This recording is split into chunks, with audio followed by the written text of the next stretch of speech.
Bien, eh, en la primera parte habíamos visto qué ocurre para que se pueda desarrollar un trombo como tal y cuál va a ser su trayecto, su viaje para alcanzar la circulación pulmonar.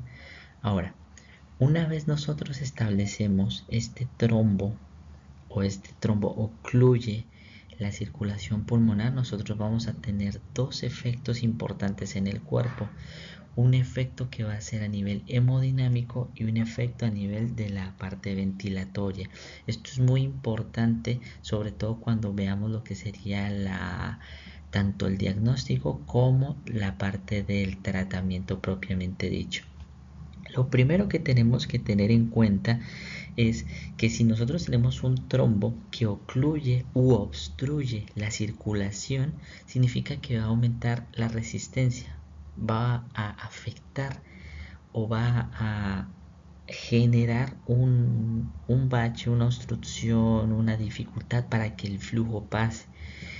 El grado del compromiso o el grado de las manifestaciones va a depender de qué tanto se va a comprometer o qué tanto se va a obstruir este vaso.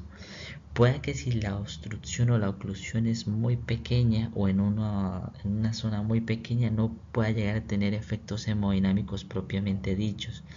Pero si llega a ser un trombo tan grande o lo suficientemente grande como para ocluir uno de los vasos grandes o ocluir como tal toda la circulación, entonces vamos a llegar primero a tener un aumento en la resistencia. Esto lo que nos va a hacer es que va a aumentar la presión que tiene que ejercer el ventrículo para que pueda superar esta obstrucción. Eso se va a traducir como hipertensión pulmonar. Esta hipertensión pulmonar va a estar acompañada de un descenso en el volumen de sangre que va a circular. ¿Listo? Porque si tenemos una obstrucción, la sangre no va a pasar. Al tener una disminución de la sangre, va a disminuir la precarga del ventrículo izquierdo, que significa que no se va a llenar este ventrículo izquierdo. Al disminuirse este volumen del ventrículo izquierdo, se va a disminuir el gasto cardíaco. Recordemos, si bien es importante, recordemos que el gasto cardíaco depende del volumen sistólico por la frecuencia cardíaca. ¿Qué significa? Que si nosotros no llenamos este ventrículo, el gasto cardíaco va a disminuir. ¿Listo? Al tener todo este descenso, bueno, vamos a tener varios efectos. ¿Listo? El primero como tal va a ser la hipotensión. ¿Por qué? Porque la presión arterial, ¿listo? Si ustedes recuerden de sus libros de fisiología y fisiopatología, la presión arterial va a depender de dos cosas, del gasto cardíaco y de la resistencia vascular periférica. El gasto cardíaco, como vimos hace un momento, va a depender del volumen sistólico y de la frecuencia cardíaca. ¿Qué significa? Que si tenemos un ventrículo que no se llenó, el gasto cardíaco va a disminuir y al tener un gasto cardíaco bajo y una resistencia vascular periférica, por así decirlo, indemne, la presión arterial va a tender a caer. ¿Listo? ¿Eso cómo se va a traducir en el cuerpo? En hipoperfusión tisular. ¿Por qué? Porque si no hay sangre para circular, entonces los tejidos y menos sangre oxigenada, los tejidos no se van a llenar de oxígeno y al no llenarse de oxígeno van a empezar a sufrir. ¿Listo? Este esquema es muy eh, este esquema es muy elemental. ¿Por qué? Porque nos habla de qué es lo que va a hacer el cuerpo cuando tengamos esta lesión. Ahora, si nosotros vemos, acá lo primero que tenemos es el volumen sistólico, que es el centro de la imagen. Entonces, si tenemos un descenso del volumen sistólico, el gasto cardíaco va a caer. Al caer el gasto cardíaco, la presión arterial va a caer. Esto lo van a censar o lo va a ver los vasoreceptores carotídeos y los vasoreceptores de la aorta. Y esto a su vez va a estimular los centros vasomotores y medulares y cardíacos. ¿Y qué van a hacer?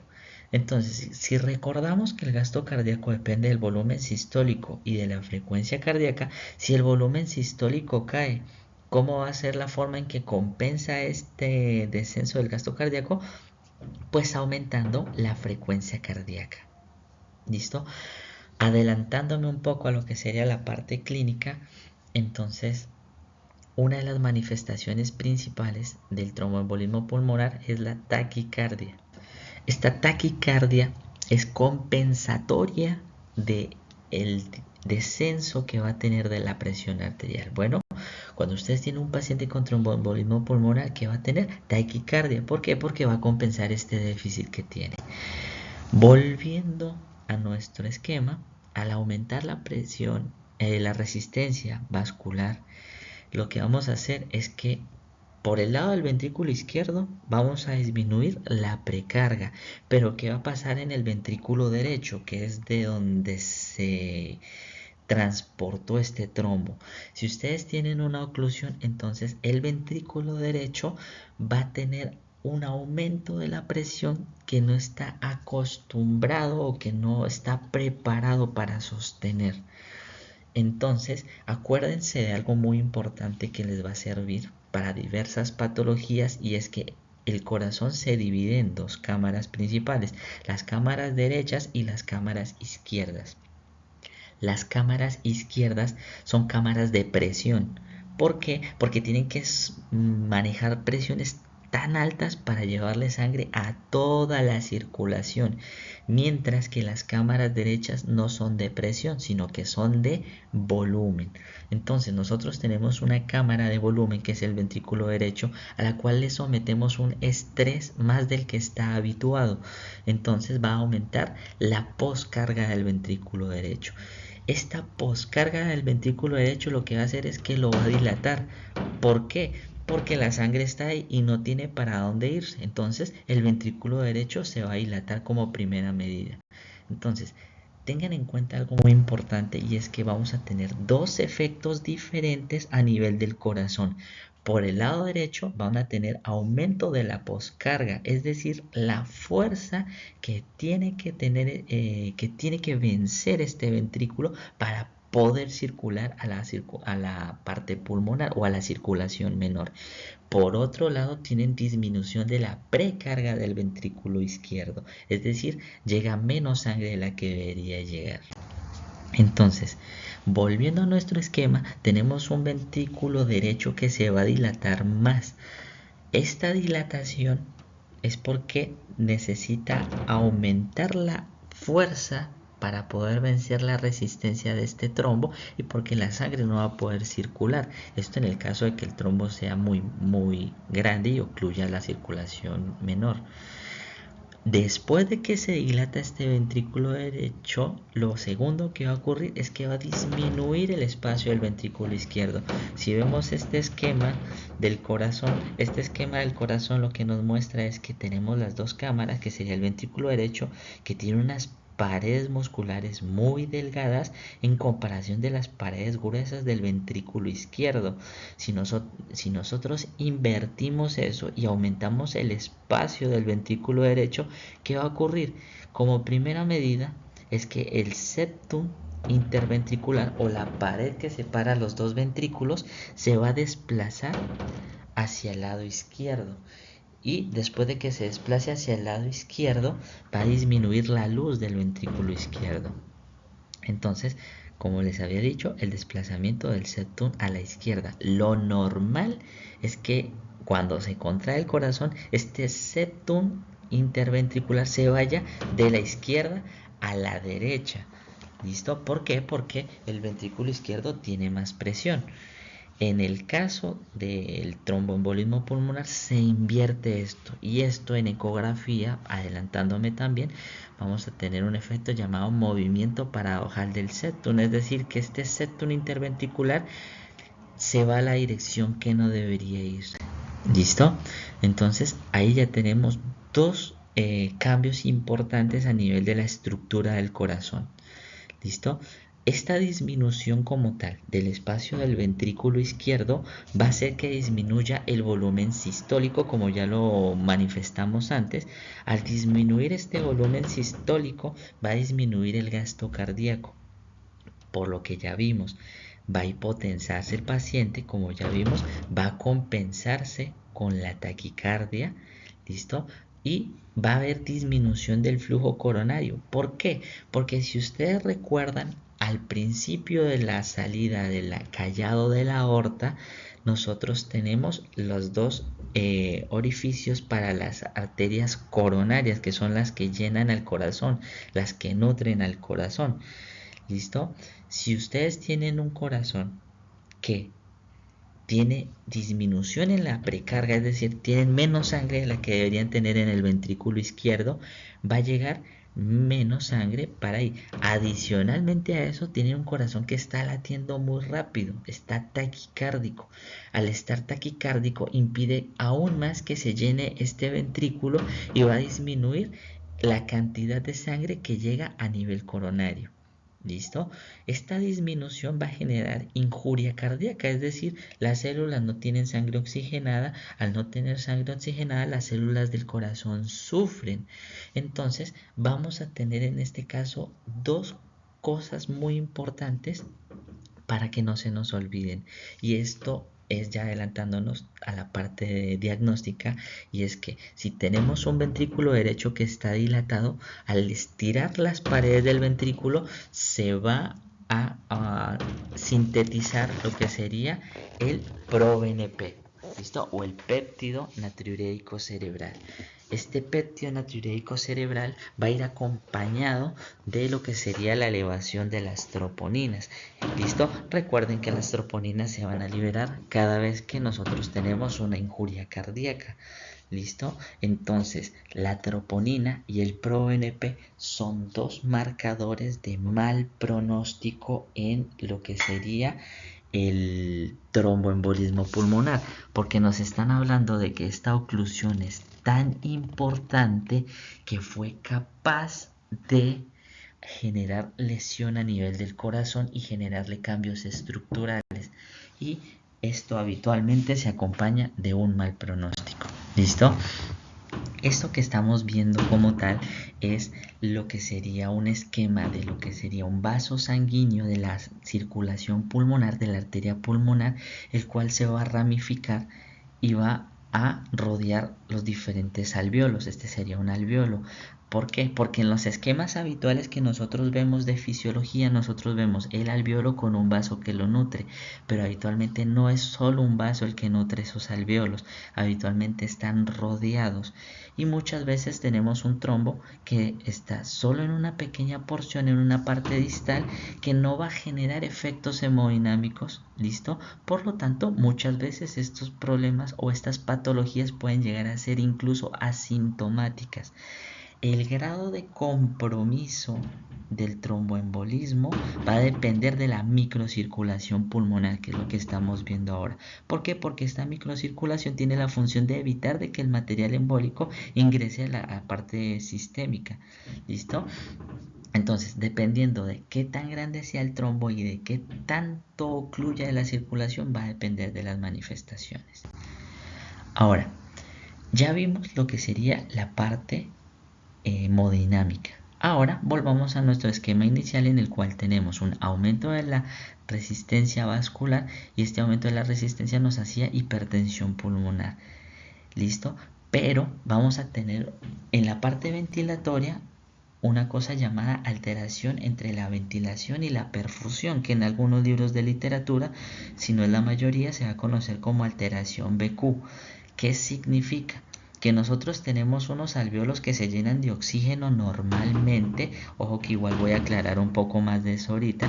Tenemos unos alvéolos que se van a ventilar normalmente, pero no va a llegar la circulación. ¿Por qué? Porque está obstruida por el trombo. Entonces son áreas bien ventiladas, pero áreas mal perfundidas. Esta disminución de la sangre oxigenada, resultado de esta alteración BQ, nos va a generar aumento del espacio muerto. Cada vez que nosotros hablamos sobre espacio muerto, hablamos sobre áreas alveolares que no hacen hematosis, es decir, no hacen intercambio alveolar de oxígeno con CO2. ¿Listo? Y todo esto va a generar una hiperventilación compensatoria. Entonces trato de explicar esto. Tenemos un alvéolo que tiene oxígeno, pero no puede hacer hematosis. La sangre va a llegar con de pocos niveles de oxígeno. Esto va a llegar a la circulación y el cerebro lo que va a interpretar es que no hay oxígeno. Entonces, ¿qué va a hacer? Lo que va a hacer el cerebro es que va a interpretar de que tenemos un área que no puede oxigenarse, de que no tiene el suficiente oxígeno y va a empezar a estimular a los pulmones a que respiren más rápido. Al respirar más rápido, nosotros lo que vamos a hacer es que el CO2 se elimine. ¿Por qué? Porque si ustedes recuerdan, el CO2 tiene 25 veces más capacidad de traspasar membranas que el oxígeno. Entonces vamos a tener un oxígeno que se va a ir del cuerpo, pero igualmente no vamos a poder oxigenar porque está la alteración BQ. Entonces nosotros vamos a tener un patrón característico que sería hipoxemia e hipocapnia, es decir, vamos a tener una alcalosis respiratoria, pacientes que tienen oxígeno bajo y pacientes que tienen niveles de CO2 bajos. Ahora, este trombo a su vez también va a generar inflamación. Esta inflamación va a generar pérdida del surfactante. ¿Listo? Este surfactante va a empezar a agotarse y va a generar colapsos alveolares. Estos colapsos alveolares se van a conocer como microatelectasias y los pacientes van a empezar a presentar broncoespasmo, que esto es algo que puede pasar en otras patologías. ¿Listo? Entonces, por eso les había dicho en un principio que esta patología es la gran simuladora. El broncoespasmo lo pueden tener otras patologías. Adicional, puede tener edema de pulmón y puede tener tos. También puede tener, por laceración de las paredes alveolares, puede tener hemoptisis y puede simular otras patologías. Ya generando un esquema como tal un poco más organizado, entonces vamos a decir que lo primero es que se forma el trombo. El trombo va a ocluir la circulación, ¿listo? Y va a tener inflamación. Esta inflamación como tal va a hacer de que se pierda el surfactante como en la parte superior del esquema y va a hacer que los alvéolos se colapsen, es decir, que se generen atelectasias. Por otro lado, va a aumentar el flujo de la circulación colateral y este aumento del flujo colateral asociado a un aumento de la permeabilidad capilar secundaria a este proceso inflamatorio va a hacer de que la presión hidrostática que está aumentada en una parte de la circulación haga que este líquido se vaya hacia el alvéolo, que es algo muy similar que ocurre en el diestrés respiratorio del adulto y nos va a generar un edema pulmonar. Estas dos cosas, que sería el colapso alveolar y el edema pulmonar, nos va a generar aumento del espacio muerto. Es decir, hay una gran zona que no tiene hematosis, es decir, en la cual no hay intercambio de oxígeno, y esta se va a mezclar con una unidad alveolar que puede transportar normal oxígeno. Entonces, al mezclar una sangre que no se oxigenó bien con una sangre que se oxigenó bien, estaríamos formando una especie de shunt. Este shunt lo que va a hacer es que va a tener nos va a desencadenar en una sangre que es poco oxigenada, mezcla de la sangre que no se oxigenó con la sangre que sí se oxigenó. Estas dos mezclas, tanto la parte hemodinámica como la parte respiratoria, van a terminar en su parte más terminal en lo que sería en un shock, y después de que el paciente tenga el shock, finalmente fallece o muere. Este sería una especie de resumen superficial de la parte de la fisiopatología del tromboembolismo pulmonar.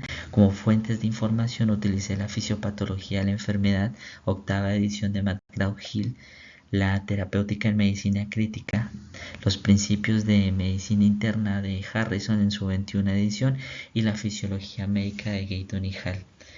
Muchas gracias por su atención y en los próximos videos vamos a hablar sobre lo que sería el diagnóstico como tal y el tratamiento terapéutico del paciente no crítico y del paciente crítico.